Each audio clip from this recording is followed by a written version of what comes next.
mga ka-legit Dover Cats, another updates po tayo ngayong araw kung saan Bossing Vic Soto and Alan Kay pinagsigawan ang totoong titulo at nagmamay-ari nito. Ang lahat ng yan. But before that, if you haven't subscribed yet to my YouTube channel, please don't forget to like, share, and subscribe at hit mo na rin ang notification bell for more showbiz updates.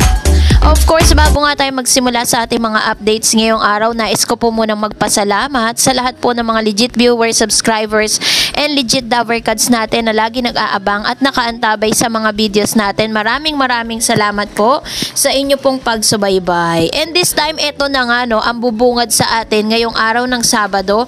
16 minutes ago po ay nag-post ang Kapatid Bas, ang official TV5 na Facebook page, no. Pinost niya po doon yung noontime show rating last October 31. Last October 31 po is parang E80 got 4.0%, tapos 3.7 and 2.7 naman ang each show time.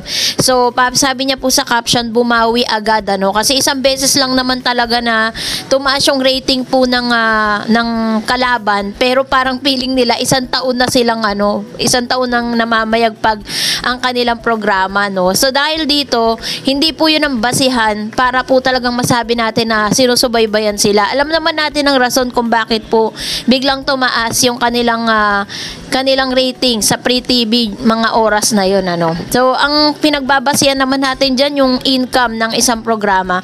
So, bigyan ko lang kayo ng konting updates. Kanina po, habang nanonood tayo ng E80 Live TVJ on TV5, November 4, 2023, sa TVJ YouTube channel, got 56,000 live concurrent viewers sa Sugod Bahay Mga Kapatid segment, kung saan ito po yung kanilang inuna dahil meron silang meron silang gimmick ngayon, meron silang pasabog ngayon na sa kaarawan nga nitong si Miss Atasha Mulak, Talagang alam niyo po, opening pa lang maiiyak ka na kasi hindi pa naman ganun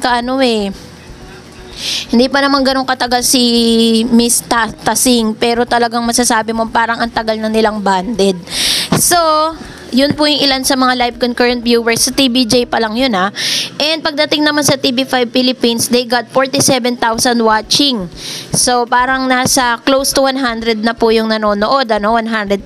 Tapos dito po naman sa kanilang Facebook page, meron pong 12,000 concurrent viewers. Sa pagbubukas pa lang yan, opening pa lang. Wala pa po sila sa kalahati ng oras, ganito na po kadami yung nanonood po sa kanila. So talagang masasabi mong tagumpay talaga ang E80. At kahit po regular days or even yung Saturday, which is the special day for all noontime, talagang pare-parehas at namamayagpag pa rin ang E80 sa dami po ng mga sumusuporta. Pero eto nga, medyo nakakalungkot lang sa side nila kasi almost half na po nanonood ang marami, pero still 305 pa rin ang nanonood sa Tape Bulagta. Ay nako, hindi na natin talaga alam ang mga kadahilanan talaga, Masasabi mo talaga na pagdating po sa online, talagang as in, wala talaga, hindi mo talaga maramdaman na meron talagang sumusuporta sa kanila. At yun nga, medyo wala pa po sa 1%.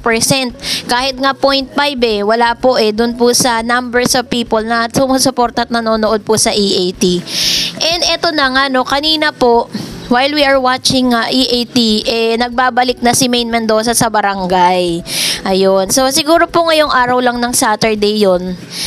Talagang very surprising dahil syempre hindi naman natin, or isa sa mga talagang tahanan talaga na kung saan sumikat si Maine, sa barangay po. Kaya kung makikita ninyo, talagang may common ground itong yung mga Dover Cats kay Maine. Kasi nga naman, di ba, matagal din nilang nakasama yan sa barangay. At kahit po wala si Mayor Jose Manalo sa mga oras na to, sa mga segments na to, but still, nagawa pa rin po ni Miss Maine Mendoza na talagang iran ng mas masaya at mas exciting pa din yung kanila pong programa dito po sa Sugod Bahay Mga Kapatid segment. So, ito na nga, no, medyo masaya lang on our part kasi alam naman natin si Bossing hindi naman talaga siya ganun ka-vocal when it comes to agawa ng trademark. Hindi po talaga siya nagsasalita. Kaya nga hindi na rin po siya pinagtestigo kasi man of parang ayaw niya na makisawsaw pa dun sa mga ganung bagay. But this time, ito nga naging matapang si Bossing. Panoorin natin to. Salamat po sa Itbulaga. At sa PBJ po. Thank you, Kuya. Congratulations. Okay lang. Kami naman talaga yun.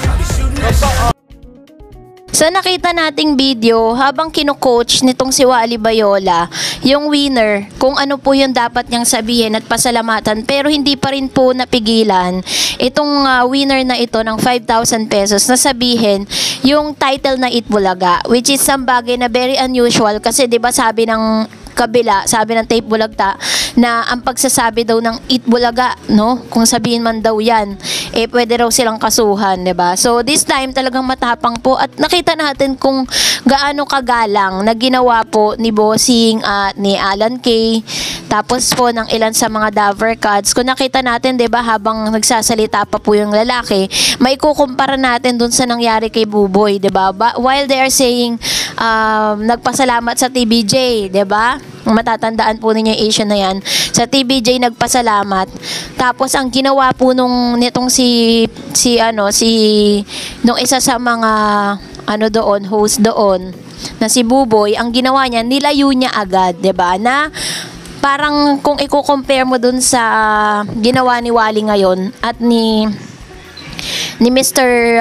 Ryan Agoncillo, malayong malayo, 'di ba? Kung i-assess natin yung video, hindi po sila nagpakita ng kabastusan or whatever. Kung hindi, talagang pinakita nila na they are Itbulaga. Sabi po ni Bossing, okay lang 'yan.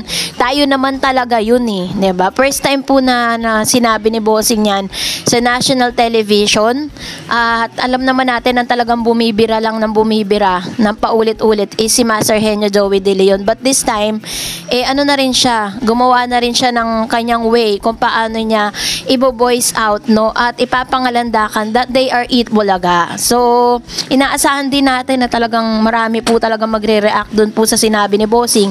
Tapos, sinang-ayunan pa yan nitong si Alan Kay, diba? So, happy tayo to see and to believe na ito na po yung mga senyales talaga na mapasa kanila man or hindi man mapasa kanila ang trademark, but still yung suporta at yung nagmamahal ng marami mga Dover Cats ay nananatili sa EAT, sa TBJ at sa kung ano man po yung tatahakin nila, no. So sana nga ang prayer nating lahat maging merry ang kanilang Pasko.